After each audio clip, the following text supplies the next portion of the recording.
नमस्कार दोस्तों, knowledge stream channel में आपके अपने चैनल में आपका स्वागत है। दोस्तों, मध्यकालीन इतिहास जो हमारा लेक्चर चल रहा था, जो हमारा क्लास चल रही थी, उस सीरीज में हमने जो मुमलुक वंश है या जिसे स्लेव डायनेस्टी और गुलाम वंश भी कहा जाता है, वो हमने उसको पढ़ लिया था। उसके बारे में सारी डिटेल्स हमने जान ली थी।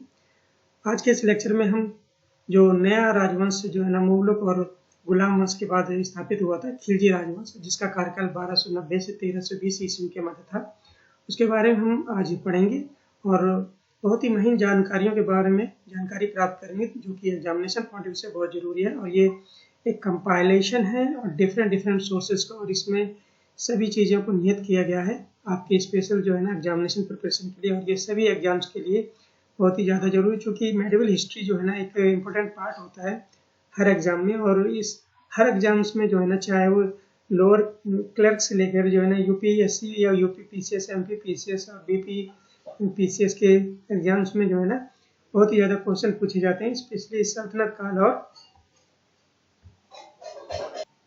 मुगल वंश से। तो चलिए स्टार्ट करते हैं, और स्टार्ट करने से पहले आपसे अनुरोध है कि चैनल को सब्सक्राइब करें और बेल आइकन जरूर दबाएं, ताकि नए वीडियो की नोटिफिकेशन आपको तुरंत मिल जाए। और आपसे अनुरोध है कि इसको अपने दोस्तों के बीच में सोशल मीडिया में जितना शेयर कर सकें शेयर करें। इससे एक्चुअली जो एक इंस्पिरेशन मिलती है, जिससे और मेहनत और चीज़ों को इन्वॉल्व करने में और चीज़ों को जो है ना अपने लेक्चर में समाहित करने में एक मदद मिलती है। चलिए स्टार्ट करते हैं। खिलजी राजवंश जो 1290 से 1320 ईस्वी के मध्य था। एक इम्पोर्टेंट यहाँ बात है कि खिलजियों को गलत तरीके से अफगान माना जाता था। वास्तव में वो तुर्क थे जो लंबे समय तक अफगानिस्तान में रहा करते थे। क्योंकि खिलजियों ने अफगानिस्तान की जो शिष्टाचार, वहाँ का कल्चर जो है ना, उसको एसिमिलेट कर लिया था, उसी कल्चर में ढल गए थे, तो उनको गलत तरीके से कहा जाने लगे कि वो अफगान थे। एक्चुअली वो तुर्किश मूल के ही थे, मुस्लिम राजवंश था।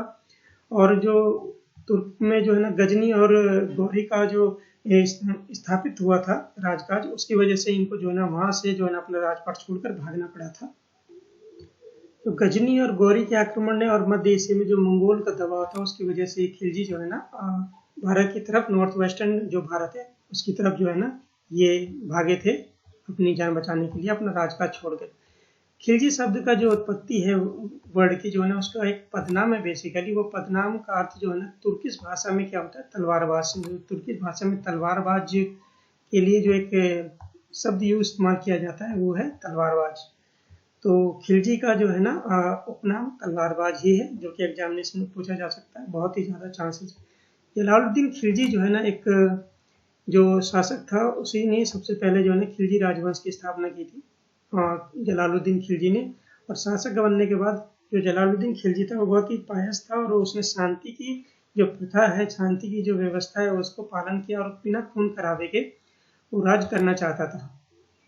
इसलिए उसे दयालु जलालुद्दीन भी कहा जाता था, जिसका कार्यकाल जो है ना 1290 से 1296 ईस्वी के बीच था। जो खिलजी राजवंश की स्थापना जलालुद्दीन खिलजी ने की थी, जो कि एक तुर्किश मुस्लिम डायनेस्टी थी और अफगानिस्तान से बिलोंग करती थी। जलालुद्दीन खिलजी ने खिलजी राजवंश की स्थापना की और उदार नीतियों का पालन किया, जैसा अभी हमने जिक्र किया। तो जलालुद्दीन खिलजी की जो एक नीति थी, शांति की नीति और उदार नीति, वो उसके जो है ना फॉरेन पॉलिसी और विदेश नीति में भी रिफ्लेक्ट होता है। उसने बहुत ही कम युद्ध लड़े थे अपने 4 साल के कार्यकाल में। 1290 उसमें रणथंबोर के किले पर आक्रमण किया था, और वहीं उसी कार्यकाल के दौरान ही 1294 में जलालुद्दीन के भतीजा था जो अलाउद्दीन खिलजी, जो नेक्स्ट रूलर बनता है, उसने देवगिरी के शासक रामचंद्र पर आक्रमण कर उसको विजय प्राप्त की थी। ये कुछ मेजर जो वार हैं वो लड़े गए थे युद्ध। उसी समय जो है ना जलालुद्दीन खिलजी के टाइम पे 2 बार जो है मंगोलों का आक्रमण भी हुआ था, जैसे कि हम पहले पढ़ चुके हैं कि बलबन और इल्तुतमिश के टाइम पे मंगोलों का आक्रमण चालू हो गया था। तो यहाँ खिलजी वंश में भी मंगोलों का आक्रमण हुआ था। जलालुद्दीन खिलजी के टाइम पे हलाकू एक मंगोल था जिसने भारत पर आक्रमण किया था उसके राज्यकाल के दौरान, और लेकिन बातचीत के कारण जो है ना वो आंशिक पीछे हटना पड़ा था। और उसी समय दूसरा आक्रमण जो मंगोलों का हुआ था उलूग खां के तहत हुआ था, जो कि जलालुद्दीन खिलजी के कार्यकाल में ही हुआ था। जो हलाकू था वो उसने जो है ना एक जब इंडिया में आया और उसने आक्रमण किया जलालुद्दीन खिलजी के कार्यकाल में, तो उसने इस्लाम कबूल कर लिया और वहीं पर ही रहने लगा। और सुल्तान जलालुद्दीन ने अपनी पुत्री का विवाह जो है ना हलाकू से कर लिया। लेकिन उसके पश्चात जो है ना वो बाद में जो हलाकू जो है ना उसने राजकाज में परेशानियां खड़ी करी की थी, और किंग की एक प्रथा जो चली आ रही थी राज्य काज में हस्तक्षेप करने की, उस प्रथा को जो है ना उसने नहीं छोड़ा। और इस तरीके से वो तरह तरह की परेशानियां उसने बीच बीच में स्टार्ट की खड़ी करनी। जो जलालुद्दीन खिलजी के पश्चात जो खिलजी वंश का शासक बना वो बना अलाउद्दीन खिलजी, जिसका कार्यकाल माना जाता है कि 1296 से 1316 ईस्वी के मध्य। अलाउद्दीन खिलजी जो जलालुद्दीन था उसका भतीजा भी था और दामाद भी था, और उसका मूल नाम अली गुरसफ था। तो यहाँ इम्पोर्टेंट बात है कि जो अलाउद्दीन खिलजी था उसका असली नाम अली गुरसफ था, और सुल्तान बनने से पहले जैसे वो एक योद्धा के रूप में जो है ना उसने जो है ना अपना कार्यकाल जो है ना स्टार्ट किया था। इलाहाबाद के पास उसने कारा एक जगह है जहाँ पर अपने चाचा जो कि जलालुद्दीन खिलजी है उससे पहले राजा था उसकी हत्या कर दी थी, और वहां पर जो है ना उसके बाद उसने सिंहासन हड़प लिया था 1296 ईस्वी में। जो अकबर था उससे पहले जो एक कहते हैं महान जो है ना राजा था, और उसने काफी एरिया जो है ना जीत लिया था संपूर्ण भारत को। उससे पहले अलाउद्दीन खिलजी जो कि उसने भी लगभग जो है ना पूरा भारत जीत लिया था। दोनों में एक कॉमन बात ये थी कि दोनों ही अनपढ़ थे।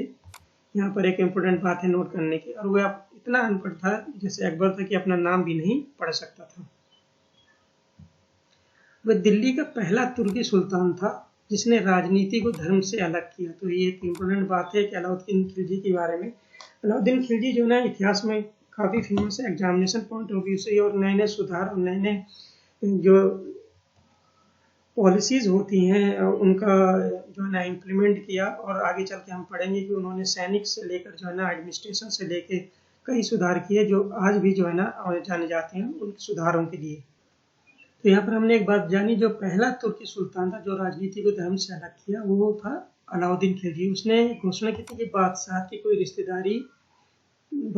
कोई रिश्तेदारी नहीं जानती। इसका मतलब था कित डज नॉट नो यानी कि मतलब उसमें जो है ना जो उसके रिश्तेदार थे जो उसके परिवार से थे वो इंटरफेयर नहीं कर सकते थे। ये पहला एक शब्द था जो अलाउद्दीन खिलजी ने स्टार्ट किया था।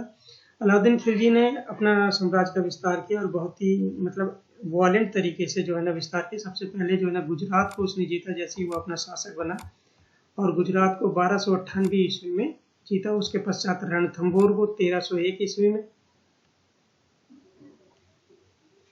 रणथंभौर को 1301 में, मेवाड़ 1303 में, मालवा को जीता 1305 और जलोर को 1311 ईस्वी में।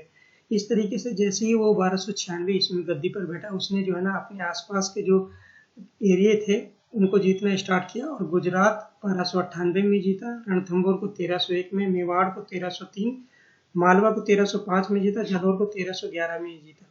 यहाँ की इम्पोर्टेंट बात है कि ये जो क्रोनोलॉजी है इसको एग्जाम से पूछा जाता है कि अलाउद्दीन खिलजी ने गद्दी पर बैठने से पहले किन किन क्षेत्रों को जीता, किस किस साल में, उनको जो ना सीरीज से लगाइए, चढ़ या उतरते या चढ़ते क्रम में लगाइए। तो यहाँ पर बहुत ही ज़्यादा इम्पोर्टेंट है इन चीज़ों को देखना कि कौन से एरिया को जो है ना अलाउद्दीन खिलजी ने जीता, किस साल में जीता। यहाँ पर एक महत्वपूर्ण बात है कि अलाउद्दीन खिलजी से पहले कोई मुस्लिम आक्रमण, चाहे वो स्लेव डायनेस्टी से हो, गुलाम वंश से हो, चाहे वो जो है ना जलालुद्दीन खिलजी हो, कोई भी विंध्याचल, सतपुड़ा और नर्मदा इनके जो है ना साउथ में नहीं गया था, और यहीं तक ही जो है ना वो सीमित थे। और अलाउद्दीन खिलजी पहला शासक था जो विंध्याचल, सतपुड़ा, नर्मदा पार करके दक्कन के पठार को भी जो है ना फतेह करने के लिए आगे बढ़ा। डेक्कन में मलिक काफूर एक उसका सैनिक था, बहुत ही काबिल सैनिक था। ऐसा कहा जाता है कि मलिक काफूर ही था जिसने जो है ना अलाउद्दीन खिलजी के साम्राज्य को साउथ में दक्षिण तक जो है ना साउथ में डेक्कन के बाद भी जो है ना वहां तक जो है ना फैलाने में महत्वपूर्ण भूमिका निभाई। उसने जो है ना रामचंद्र, प्रतापरुद्रेवा, बीरबला तृतीय और वीर पांड्या इन जैसे राजाओं जो है डेक्कन और वेस्टर्न और साउथ में राज करते थे, बड़े बड़े राजाओं को इनको पराजित किया। इनके बारे में हम आगे डिस्कस करेंगे कि ये इनका किस जो है ना किस वंश से जो है ना ये बिलोंग करते थे, इनका मतलब किस वंश से था, ये आगे चल के हम पढ़ेंगे इसी लेक्चर में। अलाउद्दीन द्वारा किया गया सबसे महत्वपूर्ण प्रयोग बाजारों को नियंत्रित करने का था। जो कि अलाउद्दीन खिलजी के जो सुधार है उनमें सबसे बड़ा सुधार था बाजारों को नियंत्रित करने का। अलाउद्दीन ने खाद्यान्न से लेकर घोड़े तक के सभी वस्तुओं को जो है ना कीमतों को नियंत्रित करने का प्रयास किया था। दाग या और आर्थिक सुधार के बारे में जो जान लेते हैं, अलाउद्दीन खिलजी ने क्या क्या आर्थिक सुधार किए थे, जो कि 1304 ईस्वी में जो है ना उसने स्टार्ट किया था। दाग पहला जो आर्थिक सुधारों में आता है कि दाग या घोड़ों की ब्रांडिंग जो है ना अलाउद्दीन खिलजी ने स्टार्ट किया, और सैनिकों को चेहरा प्रणाली भी जो है ना ये भी स्टार्ट किया। दाग का मतलब जो और बेसिकली एक निशान हुआ करता था, राजशाही निशान, जो घोड़ों पर जो सेना के घोड़े होते हैं, राजशाही घोड़े होते हैं, उन पर वो निशान लगाया जाता था ताकि जो है ना ये पहचान में रहे कि ये जो राजशाही घोड़े हैं। और सैनिकों के हुलिया के बारे में भी एक सिस्टम बनाया गया, जिसकी वजह से जो है ना ये पता चला गया कि ये सैनिक हैं। तो ये दो प्रमुख जो है ना सुधार है। धार्मिक अनुदान जो दिया करते थे और मुफ्त भूमि जो है ना दिया जाता था उस समय जो है ना, उससे पहले के राजाओं के कार्यकाल में, उसको जो है ना उसने समाप्त कर लिया और एक नए विभाग का निर्माण किया, दीवाने मुस्तकराज। ये बहुत महत्वपूर्ण है। जैसा हमने जो है ना स्लेव डायनेस्टी के कार्य में जो है ना जिस कार्यकाल में पढ़ा था कि जो बलबन था उसने दीवाने अर्ज नामक एक सैनिक विभाग की स्थापना की थी, जो अपने राज्य में विद्रोहों को दबाने के लिए और जो उसके आक्रमण हो रहे थे उस समय जो मुगलों को उनसे जो है ना पार पाने के लिए जो एक नए विभाग की दीवाने अर्ज की स्थापना की। वहीं पर ही जो अलाउद्दीन खिलजी ने एक नए विभाग की स्थापना की थी, दीवाने मुस्तकराज, जो राजस्व क्षेत्रों की जांच करता था और रेवेन्यू जनरेशन का काम करता था, जनरेशन को जो है ना एनालिसिस का और उसके रिकॉर्ड रखता था। दीवाने मुस्तकराज। खाद्यान्न, वस्त्र, घोड़े, फल आदि के लिए अलग अलग बाजारों की स्थापना की गई अलाउद्दीन खिलजी के द्वारा। प्रशासनिक सुधारों में जो उसने अध्यादेश लाया उसके बारे में जान लेते हैं कि प्रशासनिक सुधार में क्या क्या उसने महत्वपूर्ण भूमिका निभाई। रईसों के शराब के उपयोग पर उसने प्रतिबंध लगा दिया। क्यों लगाया, आगे हम जाके पढ़ेंगे कि वो समझता था कि कुछ ही कारण होते हैं जिसकी वजह से राज्य में विद्रोह होता है। जासूसी प्रणाली को उसने पुनर्गठित किया ताकि उसे जो है ना राजकाज की सारी एक्टिविटी, सारी गतिविधियों के बारे में पता चलता रहे। रईसों में उसने प्रतिबंध लगाया कि बिना अनुमति के अंतर्विवाह, आपस में जो है ना विवाह नहीं कर सकते थे और संबंध स्थापित नहीं कर सकते थे, वैवाहिक संबंध। रईसों की संपत्तियों को भी उसने जो है ना काफी हद तक जब्त कर लिया था। ये उसके प्रमुख से प्रशासनिक सुधारों में से एक माने जाते हैं, 4 प्रमुख प्रशासनिक सुधार। उसके बाद अगर हम सैन्य सुधार की हम बात करते हैं तो सैन्य सुधार के फील्ड में जो है ना, ये सैन्य सुधार के क्षेत्र में भारत की पहली स्थायी सेना का निर्माण जो है ना अलाउद्दीन खिलजी ने किया था, और वो दिल्ली का पहला सुल्तान था जिसने जमीन की माप के लिए आदेश दिया था। मतलब जो लैंड मेजरमेंट जो है ना, जो आगे चल के जो है ना टोडरमल ने अकबर के टाइम पे स्टार्ट किया या उससे पहले शेरशाह सूरी के काल में स्टार्ट हुआ, तो वो उसकी शुरुआत कह सकते हैं, उसका आधार जो है ना अलाउद्दीन खिलजी के टाइम पे बन गया था, और वो पहला सुल्तान था जिसने जमीन की माप के लिए आदेश दिया था। शाही फौजियों के एकता प्रणाली को उसने समाप्त कर दिया था। जैसा हम पढ़ चुके हैं कि जो इल्तुतमिश था उसने एकता सिस्टम को स्टैब्लिश किया था, स्टार्ट किया था, ताकि जो है ना जो सैनिक हैं उनको जमीन का टुकड़ा दिया गया था, जिसकी वजह से वो अपना रेवेन्यू प्राप्त करते थे, अपनी जो है ना वहां से जो रेवेन्यू प्राप्त होता था वो उनके वेतन का कार्य करता था। लेकिन अलाउद्दीन खिलजी के टाइम में इस एकता सिस्टम को समाप्त करके नकद में उनके वेतन के भुगतान की व्यवस्था की शुरुआत की गई। सेना का नियमित निरीक्षण किया गया ताकि सेना हर समय जो है ना तैयार रहे युद्ध की परिस्थितियों को देखते हुए और मंगोलों के आक्रमण को देखते हुए। अब जैसे हमने यहाँ पर पढ़ा था कि प्रशासनिक सुधार या एडमिनिस्ट्रेटिव जो उसने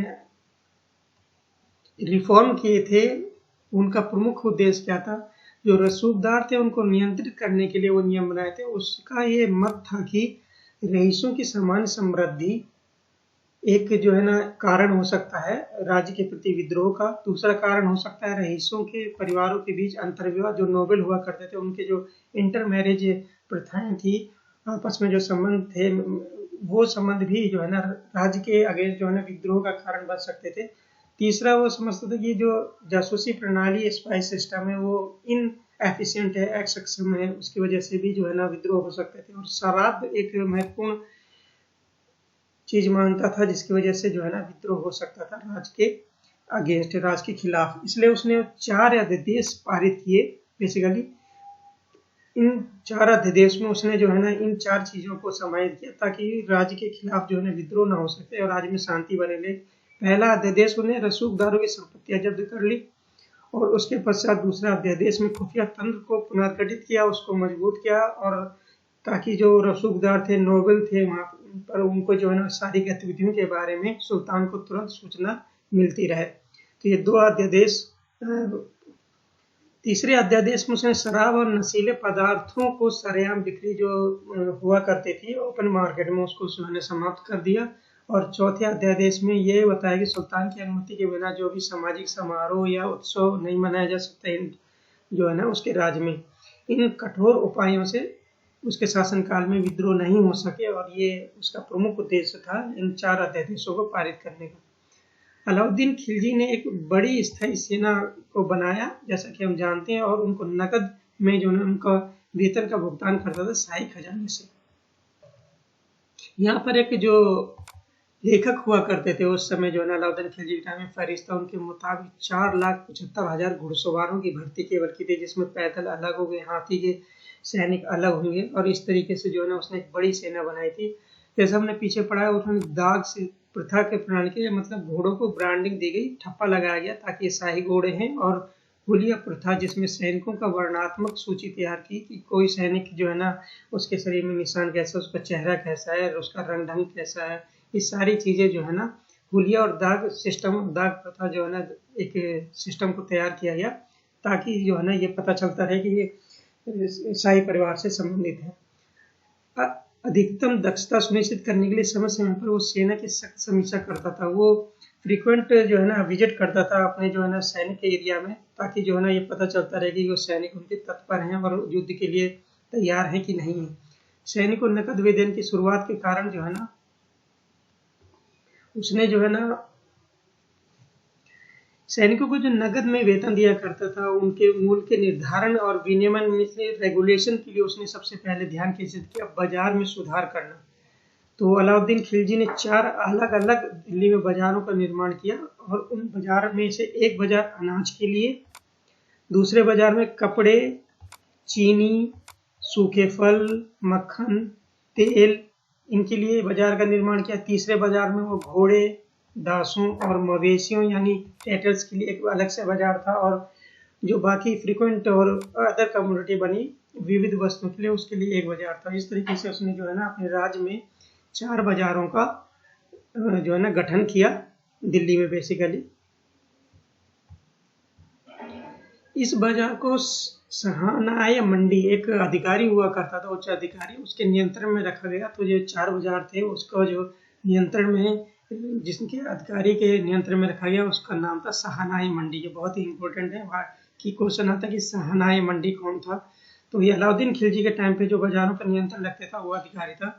सरकारी स्टोर हाउस हुआ करते थे, उसमें जो अनाज था और जो कमोडिटी थी उनका स्टोर करके रखा जाता था ताकि कमी जब होने लगे तो ये यहाँ से अनाजों को मार्केट तक पहुँचाया जा सके, जिसकी वजह से मार्केट में, बाजार में जो है ना चीज़ों की कमी को अनुभव ना किया जा सके। उसने जो सभी वस्तुएं उनकी कीमत भी निश्चित करी और एक रेगुलेशन भी जारी किया ताकि कीमतों में बढ़ोतरी ना हो पाए। नायब रियासत एक बहुत महत्वपूर्ण अधिकारी है जिसके तहत दीवाने रियासत नामक एक डिपार्टमेंट अलग से विभाग बनाया गया। बेसिकली इन्हीं चीज़ों की देखरेख के लिए जो कीमत है वस्तुओं की उनकी बढ़ोतरी ना हो या कमी ना हो, घट ना जाए। तो इस तरीके से नायब रियासत दीवाने रियासत का अधिकारी बनाया गया और अलग से विभाग बनाया गया दीवाने रियासत, जिसका सर्वोच्च अधिकारी नायब रियासत हुआ करता था। और ये भी व्यवस्था थी कि हर व्यापारी होगा जो बाजार विभाग के तहत पंजीकरण होगा ताकि पता चले कि बाजार में कौन कौन से व्यापारी अपना सामान बेचा करते हैं। बिक्री के लिए सभी सामान जो है ना सराय अदल नामक खुले बाजार में लगाए गए। जो बाजार थे खुले, यहाँ हमने डिस्कस किए 4 बाजार थे, उनमें बाजारों को जो खुले में लगते सराय अदल के नाम से जाना जाता है। वहीं पर ही इन्हें मुहियान नामक एक गुप्त एजेंट भी थे उनका काम क्या था, जो बाजारों में कार्यप्रणाली थी उनकी रिपोर्ट जो है ना कि बाजार किस तरीके से वर्क कर रहे हैं और वहाँ पर क्या किस चीज़ की कमी है और किस चीज़ की जो है ना वहाँ पर जो है ना ज़रूरत है, उस चीज़ को सारी जो इन्फॉर्मेशन है उसकी रिपोर्ट, उसकी कार्यप्रणाली को जो है ना वो रिपोर्ट बना के सुल्तान को भेजा करते थे। ये गुप्त एजेंट थे और बहुत ही महत्वपूर्ण, इनका नाम मुहियान था। सुल्तान ने कीमतों की जांच के लिए गुलाम लड़कों को भी भेजा करता था बाजार में, ताकि वो बाजार में जाते थे और सभी सामान को खरीद करके लाते थे और पता चलता था कि उन सामानों में क्या कमी है और उनकी कीमत ज़्यादा बढ़ रही है या घट रही है। इन सभी चीज़ों के लिए उसने गुप्त जो है ना तरीके से जो गुलाम लड़के थे उनका इस्तेमाल किया। उसने विनियमन के उल्लंघन को भी, जो रेगुलेशन या रूल्स रेगुलेशन में अगर उल्लंघन होता था उनको दंडित करने का प्रावधान किया। उसकी बाजार व्यवस्था इस तरीके से प्रभावित थी कि अकाल भी अगर होता तो उनकी कीमतें जो है ना फिक्स रखी जाती थी। अकाल में भी जो है ना वस्तुओं की कीमतें जो है ना फिक्स रहती थी। यहाँ पर एक इम्पोर्टेंट बात है कि ये एक्चुअली दिल्ली में जो बाजार थे उनमें विनियमन थे, जो रेगुलेशन था उसके बारे में पता चलता है, लेकिन प्रांत की जो अलग अलग प्रांत थे जहाँ उन्होंने जो है ना अपना सर्वोच्च स्थापित किया था, जैसे चित्तौड़ हो गया, गुजरात वगैरह हो गया, तो वहाँ पर ये लागू किया था नहीं, इसके बारे में कोई जानकारी नहीं है। बाजार सुधार के अलावा अलाउद्दीन खिलजी ने भू राजस्व प्रणाली में भी बहुत कदम उठाए। मतलब जो रेवेन्यू सिस्टम था, एग्रीकल्चर लैंड से जो रेवेन्यू प्राप्त होता था उसकी जो प्रणाली को भी, उसके सुधार के लिए भी प्रणाली बनाई थी। और वो पहला सुल्तान था जो जमीन के माप के लिए जो है ना आदेश दिया था, जैसा कि हम पढ़ चुके हैं, लैंड मेजरमेंट, ताकि रेवेन्यू को फिक्स किया जा सके और राज्य को जो है ना कितना रेवेन्यू ईयरली बेसिस पर प्राप्त होता है इसके बारे में पूरी जानकारी मिली रहे। और बड़े बड़े जो जमींदार भी थे उनको भी टैक्स देने पर जो है ना मजबूर किया था, वो भी नहीं बच सकते थे टैक्स देने के लिए। भू राजस्व नकद में लिया जाता था, क्योंकि उसने एक बड़ी सेना का गठन किया था और उनको पेमेंट जो सैलरी होती थी वो भी जो है ना एक नकद रूप में दिया जाता था, तो इसलिए भू राजस्व भी नकद रूप में जो है ना वो प्राप्त किया करता था। इस तरीके से जो भू राजस्व सुधार हुए थे वो शेरशाह और अकबर के लिए प्रेरणा स्रोत का काम हुए थे। और जो भू राजस्व सुधार थे वो बेस की तरह काम किया था अलाउद्दीन खिलजी के भू राजस्व सुधार के लिए। भविष्य में जो साम्राज्य स्थापित हुए, शेरशाह सूरी का सूरी साम्राज्य और अकबर का जो है ना मुगल वंश जो है ना स्थापित हुआ था। इसके पश्चात हम सैन्य अभियान के बारे में अलाउद्दीन खिलजी की बात करते हैं। अलाउद्दीन खिलजी ने जो मंगोलों के खिलाफ 6 बार अपनी सेना को भेजा, 2 बार सफल रहा, लेकिन तीसरा मंगोल आक्रमण जो ख्वाजा के रूप में हुआ वो दिल्ली तक पहुंच गया, लेकिन दिल्ली में प्रवेश करने से उसको रोक दिया गया। उसने अपने जो पश्चिमोत्तर सीमा के जो प्रांत थे उनको मजबूत करने के लिए, उनकी सुरक्षा के लिए और बाहरी आक्रमण को रोकने के लिए गाजी मलिक को जो है ना सीमांत की रक्षा के लिए नियुक्त किया। और यही गाजी मलिक आगे चल के गयासुद्दीन तुगलक के नाम से जो है तुगलक वंश की स्थापना करता है, जो कि पश्चिमोत्तर सीमा का जो है ना गवर्नर हुआ करता था। अलाउद्दीन खिलजी ने सैन्य विजन में गुजरात, मेवाड़ और दक्कन के खिलाफ अभियान शामिल है। उसने नुसरत खां और उलुग खां को गुजरात पर भेजा, जहां उन्होंने अपना सर्वोच्च स्थापित किया। तो नुसरत खां और उलुग खां स्पेशली गुजरात विजय में इनकी महत्वपूर्ण भूमिका है। अलाउद्दीन खिलजी के अगर सैनिक व्यवस्था के बारे में जानते हैं तो सबसे पहले एक प्रमुख नाम होता है काफूर। मलिक काफूर जो एक किन्नर था, उसको गुजरात से जो है ना दिल्ली लाया गया था और बाद में उसको जो है ना वो इतना प्रिय हो गया था अलाउद्दीन खिलजी को, उसको मिलिट्री कमांडर बना दिया गया था। यहाँ पर चित्तौड़ का जो विजय है उसके बारे में बात कर लेते हैं कि रावल रतन सिंह मेवाड़ का 42वां शासक था और उसकी एक सुंदर पत्नी थी जिसके बारे में सभी जानते होंगे, पद्मिनी, जिसके बारे में जो है ना ये बात थी कि वो बहुत ही सुंदर थी। अलाउद्दीन को भी इस चीज के बारे में पता चला। तो उसका प्रमुख कारण ये नहीं है कि पद्मिनी बहुत सुंदर थी, अलाउद्दीन खिलजी उसको यहाँ पाना चाहता था। एक्चुअली में जो उसने चित्तौड़ में आक्रमण किया उसका प्रमुख रीजन था कि एक वो रास्ता बनता है चित्तौड़ का साम्राज्य जो उसको गुजरात और डेक्कन तक ले जा सकता था। तो गुजरात और डेक्कन में विजय प्राप्त करने के लिए उसको जो है चित्तौड़ से होके जाना पड़ता था और जाना पड़ेगा, ये सोचकर उसने जो है ना चित्तौड़ को जो है ना जब्त किया। बेसिकली उसका प्रमुख उद्देश्य गुजरात और डेक्कन में अपना साम्राज्य स्थापित करना है, विंध्यान के पार जाना था, इस वजह से उन्हें चित्तौड़ पर आक्रमण किया। ये कहा जाता है कि मलिक मोहम्मद जैसे ने जो पद्मावत की रचना की वो बेसिकली चित्तौड़ पर ही बेसिस है और उसी की कहानी पर बेसिस है। अलाउद्दीन खिलजी का आक्रमण जो चित्तौड़ पर हुआ उसके बाद जो है ना रानी पद्मावती और जो सेना उसके साम्राज्य की और औरतों ने जो जौहर प्रथा का पालन किया, उसके पश्चात वो पूरी कहानी जो है ना पद्मावत जो मलिक मोहम्मद जैसी ने इसकी रचना की उसी में निहित है। खिलजी ने रणथंभौर, चित्तौड़, मालवा और अन्य स्थानों पर भी हमला किया और इन सारे जो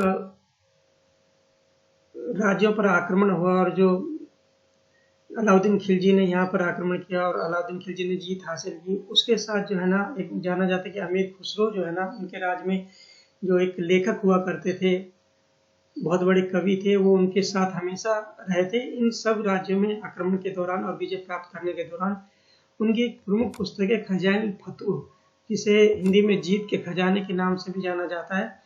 इस पुस्तक में जो है ना खुसरो ने चित्तौड़ के युद्ध का जिक्र किया है और ये काफी एक विवादास्पद पुस्तक भी माना जाता है। गोर और बादल का यहाँ जिक्र करना आवश्यक है क्योंकि जो राजा रावल रतन सिंह के तरफ से जो है ना लड़े थे और वीरगति को प्राप्त हुए थे, चित्तौड़ के एक बड़े महत्वपूर्ण सैनिकों में से जो है ना इनका नाम आता है। अलाउद्दीन खिलजी के बेटे खिजर खां को वहां पर फिर जब जीत हासिल हुई तो नियुक्त किया गया। उनका बेटा खिजर खां वहां का जो है ना गवर्नर बना। अब हम डेक्कन में विजय की बात कर लेते हैं। रणथंभौर को 1301 में जब जीता, चित्तौड़ को 1303 में जो हिंदू किले थे उन पर जीत हासिल करने के बाद अलाउद्दीन खिलजी जी को एक मार्ग प्रशस्त हो गया डेक्कन और गुजरात की तरफ बढ़ने का, और उसके बाद जो है ना वो गुजरात और डेक्कन की तरफ बढ़ा। वहां पर गुजरात में एक बेसिकली हिजड़ा था मलिक काफूर, जिसको हजार दिनारी के नाम से भी जाना जाता था। तो एक महत्वपूर्ण बात है कि मलिक काफूर को हजार दिनारी के नाम से जाना जाता है। क्वेश्चन काफी पूछा जाए कि हजार दिनारी के नाम से किसको जाना जाता था और किस राजा के राज्य में जो है ना बहुत महत्वपूर्ण सैनिक पद पर पहुंच गया था, वह है मलिक काफूर। मलिक काफूर जो जन्म से तो हिंदू था लेकिन बाद में जो है उसको मुस्लिम में इस्लाम में परिवर्तित कर दिया गया था। अलाउद्दीन मलिक काफूर पर इतना विश्वास करता था कि उसने एक महत्वपूर्ण व्यक्ति बन गया था उसके शासनकाल के टाइम पे। अलाउद्दीन खिलजी ने मलिक काफूर को फिर डेक्कन में जितने राजा थे उनके खिलाफ भेजा और सबसे पहले जो है देवगिरी के राजा रामचंद्र जो है ना उस पर आक्रमण किया मलिक काफूर ने 1308 ईस्वी में। मलिक काफूर ने जो है ना श्रद्धांजलि देने से मना कर दिया तो राजा को पकड़कर वो दिल्ली ले आया और राजा रामचंद्र जो है ना उसको जो है ना अलाउद्दीन खिलजी के राज में पेश किया गया। राजा रामचंद्र देवगिरी जो राज्य था वहां का शासक था और देवगिरी के बारे में जान लेते हैं। वहां पर यादव राज्य किया करते थे। जो यादव कुल था वहां पर 1187 से 1312 ईस्वी तक जो है ना वहां पर रहा और ये देवगिरी महाराष्ट्र में है, जिसकी स्थापना जो है ना भीलम पांचम ने की थी। देवगिरी साम्राज्य की स्थापना देवगिरी उसकी राजधानी थी और यादव साम्राज्य था उसका राजा था ये रामचंद्र जो अंतिम राजा था। और इसको जो है मलिक काफूर ने जो है ना इस पर विजय हासिल की और बाद में उनको जो है ना अलाउद्दीन खिलजी के दरबार में पेश किया। सुल्तान अलाउद्दीन ने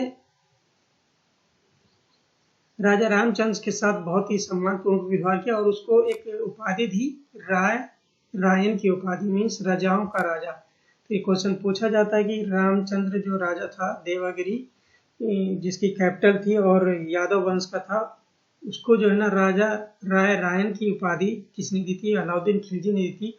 और उसके पश्चात उसको जो है ना राजकाज सौंप दिया गया था और एक देवगिरी वापस लौटा दिया गया था और जागीरदार के रूप में जो है ना मतलब सुल्तान के जागीरदार के रूप में वो कार्य करने लगा था।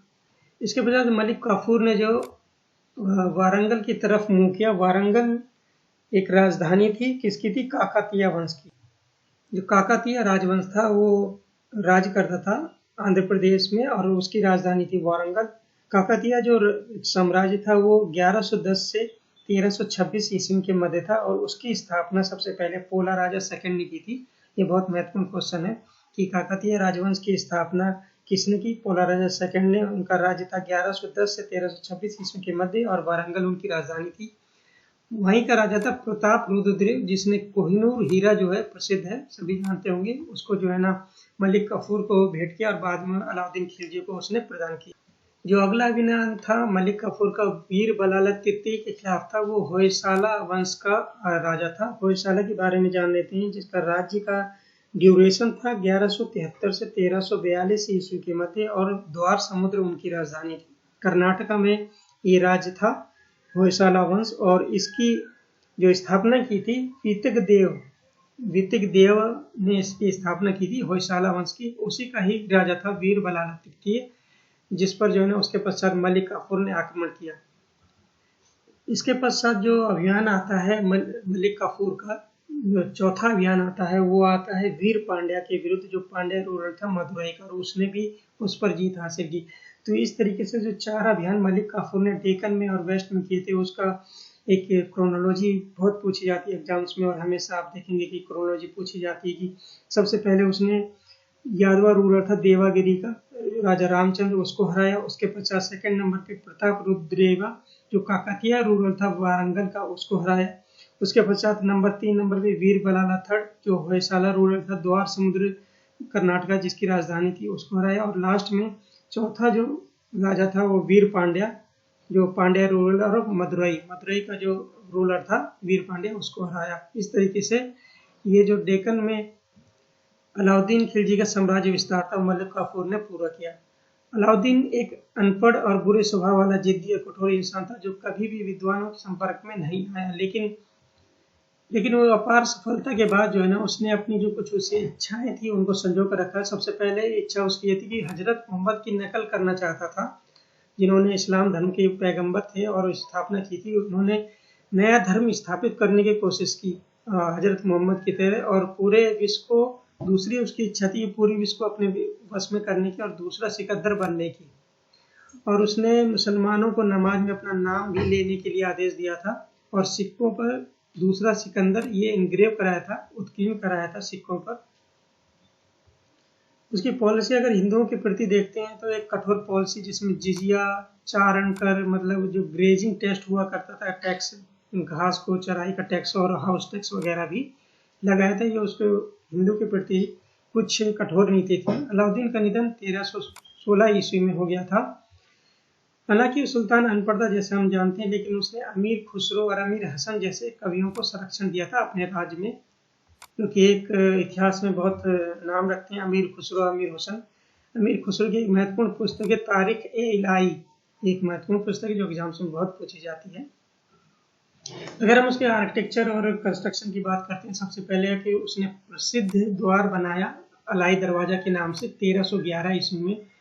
वो मेहरौली में जहाँ पर कुतुब मीनार है, कुव्वतुल इस्लाम मॉस्क है, उसी का एक जो प्रवेश द्वार के रूप में इसको बनाया, जिसको अलाई दरवाजा कहते हैं। और एक नई राजधानी सिरी में बनाई, एक नई राजधानी का निर्माण भी अलाउद्दीन खिलजी ने अपने कार्यकाल में किया। और उस सिरी का जो किला था उसके अंदर एक 1000 स्तंभ वाले के महल का निर्माण भी कराया, जिसको हजारी सोतन के नाम से जाना जाता है। तो एक महत्वपूर्ण कंट्रीब्यूशन है अलाउद्दीन खिलजी का आर्किटेक्चर पॉइंट ऑफ व्यू से।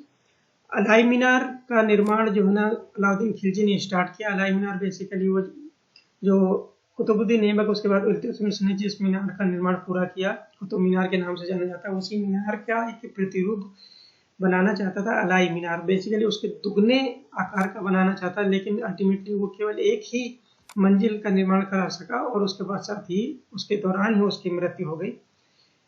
अलाउद्दीन खिलजी जो 1316 में मरा, उसके पश्चात जो मुबारक शाह और खुसरो शाह, ये 2 शासक हुए जो अलाउद्दीन खिलजी के बाद गद्दी पर बैठे।